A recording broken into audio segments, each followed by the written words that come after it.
When my fiance's mother looked me dead in the eye and said, "If you truly love my daughter, you'll sign this prenup and give up your house," I actually laughed. I thought it was a joke, some twisted test, or a bad attempt at humor.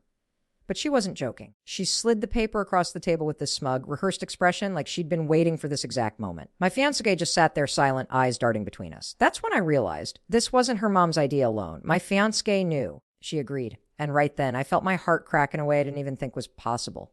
Tell me, would you sign away everything you worked for, everything you owned, just to prove your love? Or would you walk away, even if it meant losing the person you thought was your forever? Let me start from the beginning, because none of this madness makes sense without the full story. My name's Adam, and I'm 33 years old. I'm not rich, not by any means, but I worked my way up from nothing. My dad died when I was 15, and my mom raised me and my younger sister by herself. We didn't have much, but we had each other, and that was enough. I started working construction straight out of high school, saving every penny I could. Over time, I learned the trade well enough to start my own small contracting business. It wasn't easy. Long hours, weekends, missed birthdays. But I managed to buy a modest house by 28. It was my pride and joy. My first real accomplishment. Every nail, every wall, every bit of paint in that house had my sweat on it. Then I met Emma.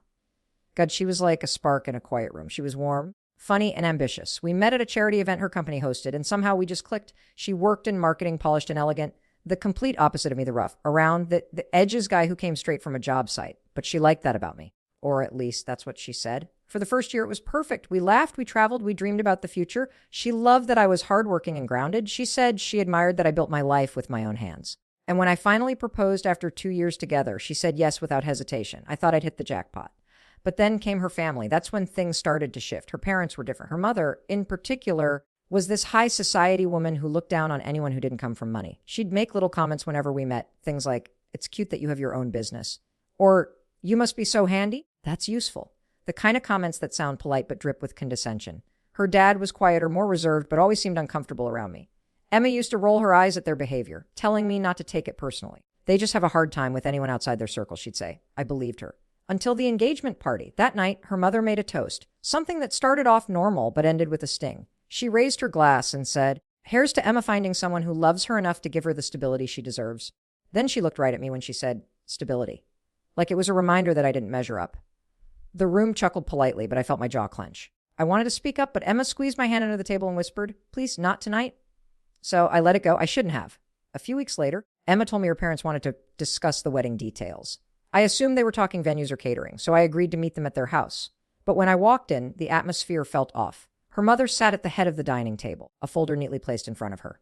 Emma looked tense, like she already knew this wouldn't end well. Her dad was there too, quietly sipping coffee, avoiding my gaze. That's when her mother said, "Am, this is just a formality. We think it's best for everyone involved if there's a prenuptial agreement." I wasn't surprised. Prenups aren't uncommon. But then she slid the document toward me and said, "Would like you to sign over your house to Emma. It would show good faith that you're marrying her for love, not for assets." I froze. My house, the one I built from scratch, the one I'd spent nearly a decade paying off. My voice cracked when I asked, "You want me to give up my house as proof of love?" She nodded, completely serious. "Yes, it would show that your intentions are pure. You'd start your marriage on equal footing. Emma has her inheritance. You have your business.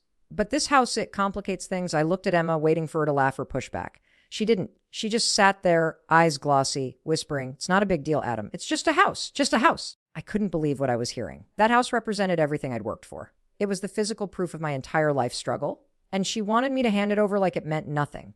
I stood up and said, "You're asking me to give up the one thing I've earned on my own just to make your mother comfortable. What does that say about us?" Her mother smiled, a cold, practiced smile. "It says you're willing to put love above money. That's what marriage is about, isn't it?"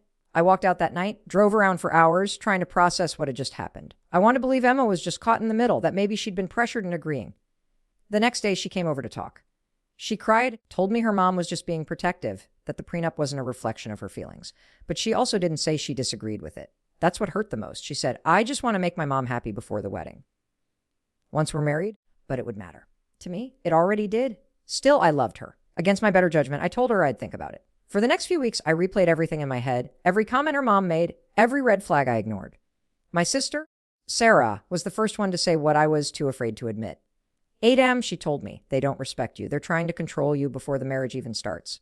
What do you think life's going to be like after?" She was right, but love makes you stupid. I wanted to believe Emma wasn't like them. I wanted to believe love could win over pride and ego. So that's the situation I was in. My fiancé's mother demanding I sign away my house as a gesture of love. My fiancé caught between loyalty to me and her family. Before I tell you what I did next, I want you to think about this.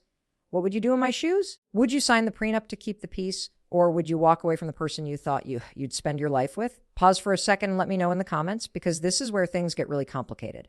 After a week of silence, I called Emma and said I'd meet her and her parents one more time. But I had a plan this time. I spent days reviewing the prenup with my lawyer. Turns out, it wasn't just about my house. There were clauses hidden throughout that basically stripped me of any claim to shared property, even assets we'd acquire together after marriage. It was insane. My lawyer looked me in the eye and said, Adam, if you sign this, you're not just giving up your house, you're giving up your financial future.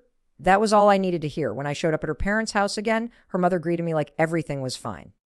So, have you made your decision? She asked, all smiles. I smiled back and said, I have. I pulled out a folder of my own and slid it across the table. This is my version of the prenup, I said. Her mother frowned and opened it, scanning the first page.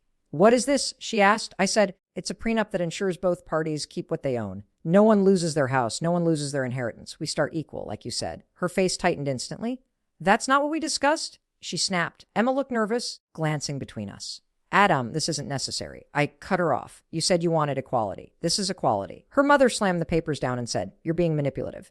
If you can't prove your love, maybe you don't deserve my daughter. And that's when I snapped. If you think love is proven by signing away everything I've ever earned, then maybe your daughter deserves someone who can buy her affection, not someone who works for it. Emma burst into tears. Her father quietly stood up and left the room, and her mother just glared at me like I'd committed some unforgivable sin. I looked at Emma one last time and said, if you still think it's just a house, then maybe we're not ready for marriage. And I walked out. I didn't hear from her for days. Then, out of the blue, she showed up at my house. She looked exhausted, like she hadn't slept. She said she'd called off the wedding. You were right, she told me, her voice trembling. My mom's been controlling my life for years. I thought keeping her happy was the only way to have peace, but I can't live like that anymore. She apologized for not standing up for me sooner. Part of me wanted to forgive her immediately, but another part of me was scared. Love can heal, sure, but respect? Once that's gone, it's hard to rebuild. We took a break. No engagement, no wedding plans. Just space. She went to therapy, started setting boundaries with her mom, and to her credit, she really tried. After a few months, we started seeing each other again, not as fiancés, but as two people who still cared deeply and wanted to see if love could survive the storm. Her relationship with her mother deteriorated, but she told me it was the first time in her life she felt free. As for me, I learned something invaluable. Love isn't about proving yourself through sacrifice. It's about mutual respect and trust. If someone asks you to give up what defines you just to prove your love, that's not love. That's control dressed as romance. And I'm never letting anyone take that from me again. So yeah, I didn't sign the prenup. I didn't give up my house. And even though it almost cost me my relationship, it saved me from a lifetime of being controlled by someone else's expectations. If you were on my side, hit that like button and let me know in the comments what you would have done. Do you think I was right to walk away, or should I have just signed and trusted that love would fix it all? Don't forget to subscribe for more true stories like this one, and I'll see you all in the next story.